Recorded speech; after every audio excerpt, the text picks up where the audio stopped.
Welcome again.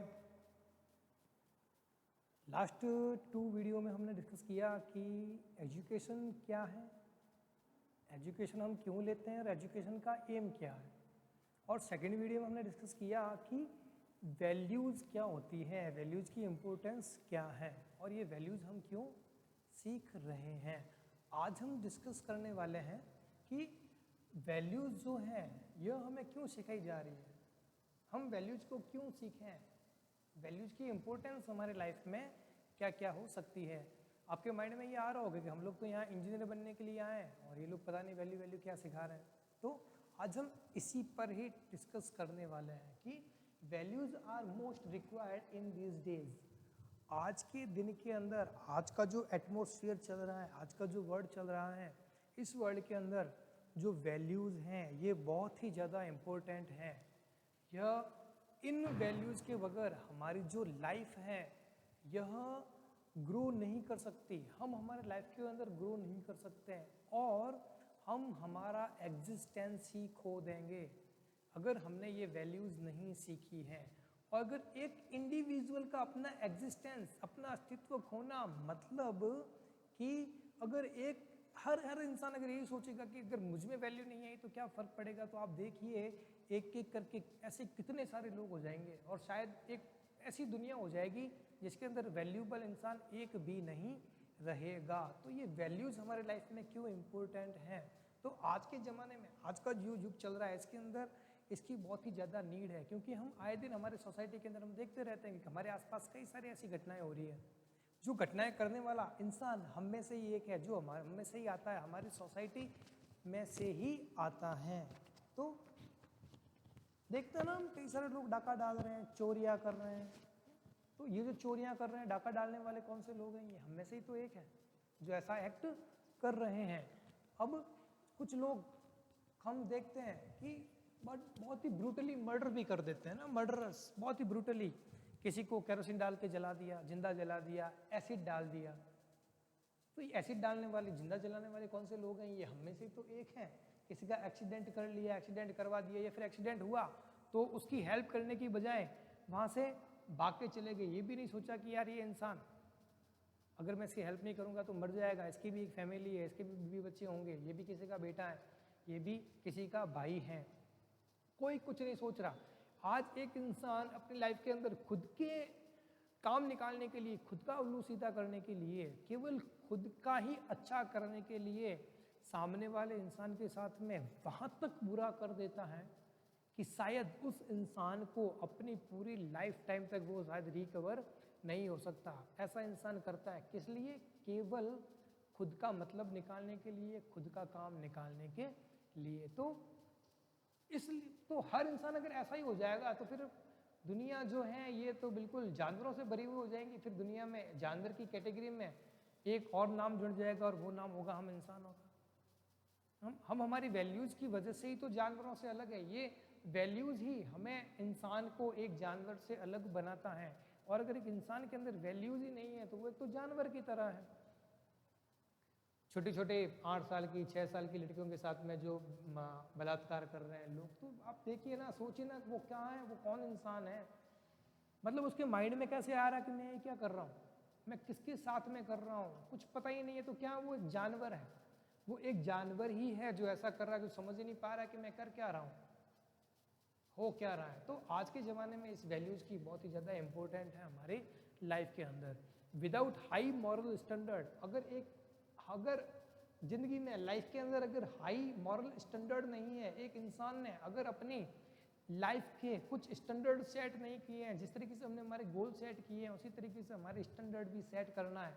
और अगर एक इंसान के अगर स्टैंडर्ड्स नहीं है अपनी लाइफ के अंदर, तो वो इंसान, वो पर्सन या फिर वो सोसाइटी, एन ऑर्गेनाइजेशन या फिर वो एक अगर संस्था है, अगर उस संस्था के बड़े स्टैंडर्ड नहीं है, और फैमिली, और अगर एक फैमिली और उस फैमिली के स्टैंडर्ड्स नहीं है, कुछ मेजरमेंट्स नहीं है, तो existence would be at stake.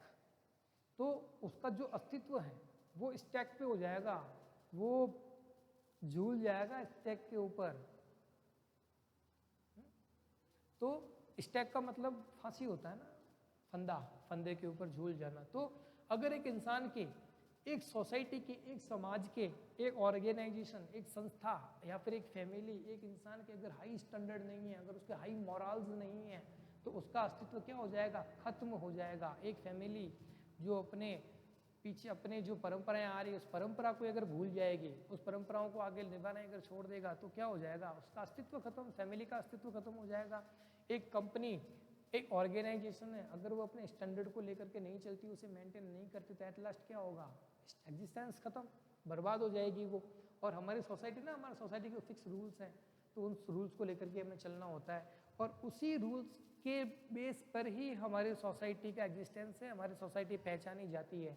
तो अगर हम इन स्टैंडर्ड्स को, इन मॉरल्स को ही अगर छोड़ देंगे, तो उस सोसाइटी के भी जो एग्जिस्टेंस है वो भी स्टैक पे हो जाएगी, वो भी झूल जाएगी और वो खत्म हो जाएगी। सिंधु सभ्यता, सभ्यता पढ़ा होगा आपने, सिंधु घाटी सभ्यता है, तो उन सभ्यताओं को हम क्यों पढ़ते हैं, क्योंकि एक स्टैंडर्ड था, उसके कुछ मॉरल्स थे ना। द ममीज, मिस्र के अंदर, इजिप्ट के अंदर जितने भी ममीज हैं, तो सबको दफनाते हैं, उसके ऊपर लेप लगाते हैं, तो इससे हमें क्या पता चलता है, उनके स्टैंडर्ड्स क्या थे, उनके मेजरमेंट्स क्या थे, और वो चीज़ें हम आज भी देखते हुए आ रहे हैं, तो पता चलता है कि वो सोसाइटी, उस लेवल के, उस ज़माने के लोगों का लिविंग स्टैंडर्ड क्या था, वो किस तरीके से रहते थे, खाते थे, पीते थे। द एंशियंट, अब ये जो वैल्यूज है ये मैं सिखाता कौन है, तो द एंशियंट स्क्रिप्चर्स मीन्स हमारे जो पुराने ग्रंथ हैं, हमारे जितने भी धार्मिक ग्रंथ हैं, ऑफ द वेरियस कम्युनिटीज, जितने भी धर्म हैं, उन सारे धर्म के एक पौराणिक ग्रंथ है, एक उनका स्क्रिप्ट है। तो वो जो एंशियंट स्क्रिप्ट है आर द सोर्स, यही सोर्स है द मॉरल वैल्यूज। तो यही हमारी मॉरल वैल्यूज की जो सोर्स है, यह हमारे पुराने स्क्रिप्चर्स हैं। तो जितने भी देखिए धार्मिक ग्रंथ हैं, चाहे गीता हो, कुरान हो, बाइबल हो, गुरु ग्रंथ साहिब है, तो ये सारे जो हमारे स्क्रिप्चर्स हैं, जब आप स्क्रिप्चर्स को पढ़ेंगे, जब आप इनका एक मॉरल निकालेंगे कि इसका मॉरल क्या है, इससे हमें सीख क्या मिलती है, तो इन सबसे जो आपको सीख मिलती है ना, वो सीख एक ही मिलेगी कि स्प्रेड लव। लव इस दुनिया में सब कुछ प्यार ही है, आप लोग प्यार फैलाइए, सबसे के साथ में आप रिस्पेक्ट करिए, हर चीज़ की रिस्पेक्ट करिए, एक इंसानियत की रिस्पेक्ट करिए। तो ये जो जितने भी धार्मिक ग्रंथ हैं, ये सब एक ही चीज़ सिखाते हैं, उन सब की स्टैंडर्ड एक ही है, उनकी मॉरल से एक है, और हम सब इनसे ही सीखते हैं। Some of these basic moral values as per Indian scriptures, और यहाँ पर हम कुछ बेसिक मॉरल्स पढ़ने वाले हैं, जो कि हमारे जो इंडिया के जो स्क्रिप्चर्स हैं, हमारे इंडिया के जो धार्मिक ग्रंथ हैं, यह उनसे हमने कुछ उठाए हुए मॉरल्स हैं, जिसे हमें हमारे लाइफ में फॉलो करना है। तो in this list all the first it is one should be honest in one's dealing. एक इंसान को हमेशा ईमानदार बनना है, उसे हमेशा ईमानदारी से ही पेश आना है, चाहे वो कैसा भी एक्ट करे, कैसा भी वो काम करे।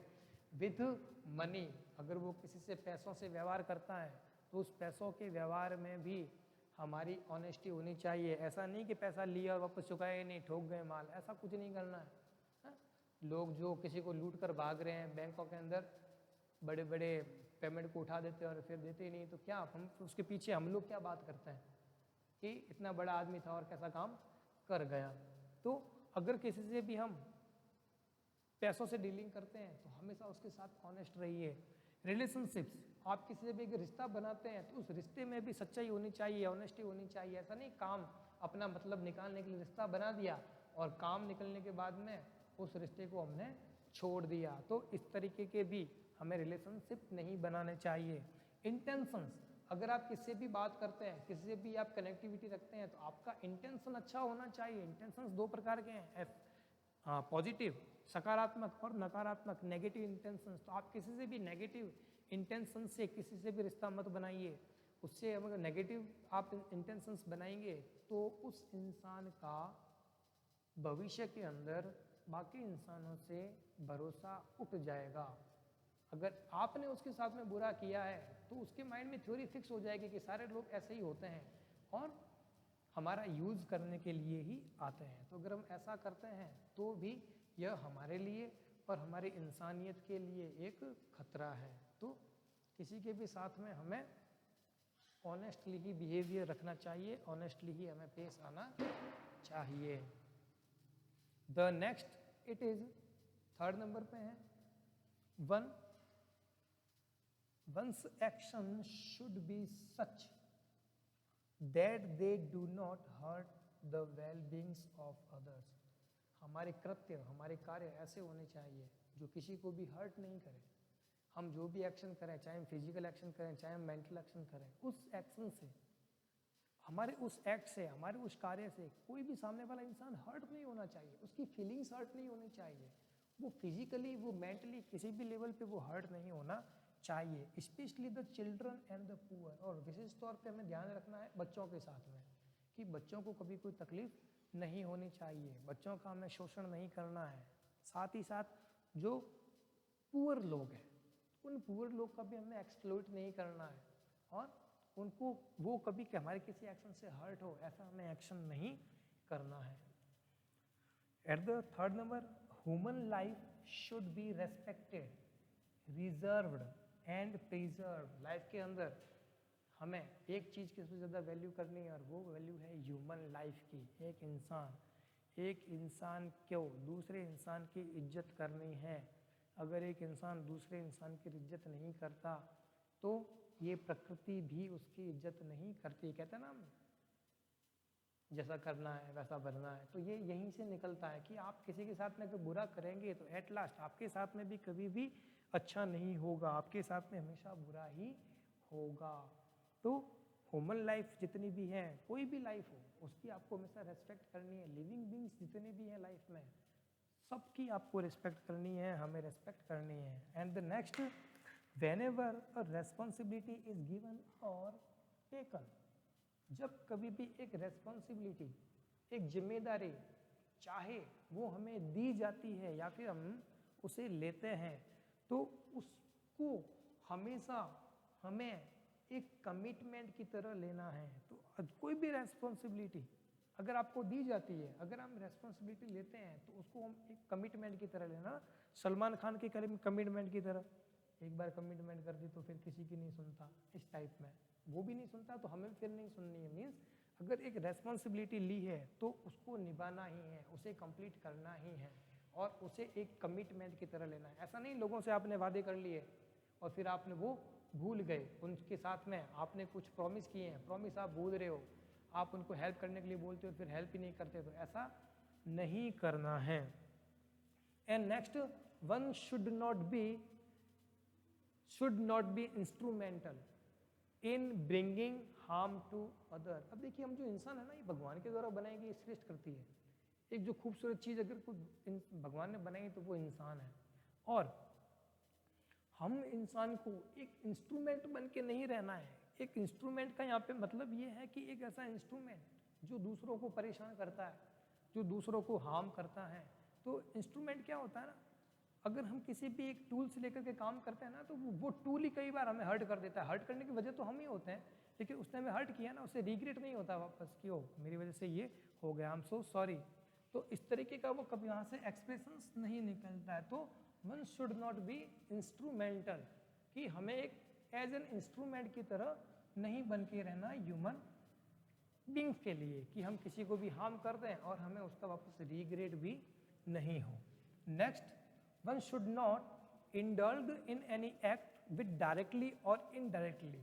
तो कोई भी ऐसा एक एक्शन हो रहा है तो उस एक्शन के अंदर हमें डायरेक्टली या इनडायरेक्टली उसमें कभी भी इंडल्ज नहीं रहना। इंडल्ज का मतलब होता है सम्मिलित होना,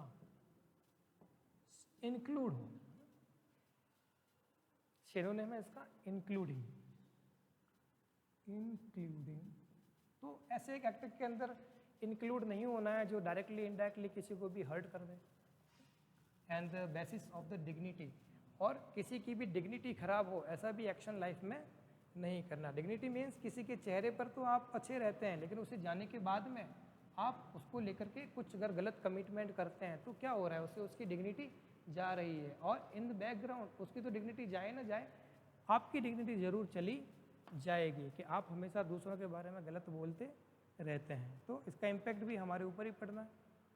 और फिर जो नेक्स्ट है, it is one should not exploit a person physically और इमोशनली, कि आपको किसी भी पर्सन को फिजिकली और मेंटली इमोशनली एक्सप्लॉइट ना, इमोशनल अत्याचार जो हम कहते हैं, खुद का काम निकालने के लिए इमोशनल हो गए, सामने वाले को इमोशनल कर दिया, अपना काम निकला और वहाँ से फुर। तो ऐसा भी, ये भी एक्सप्लॉइटेशन में ही आता है। तो किसी भी इंसान का, किसी पुअर का, किसी चिल्ड्रन का अगर हम एक्सप्लॉइट कर रहे हैं, उसको एक्सप्लॉइट कर रहे हैं, अगर कोई पैसे वाला है तो हम उसको एक्सप्लॉइट कर रहे हैं, या हम किसी भी अपने फ्रेंड को या फैमिली मेम्बर को या किसी कलीग को हम एक्सप्लॉइट कर रहे हैं, तो this is also a bad habit.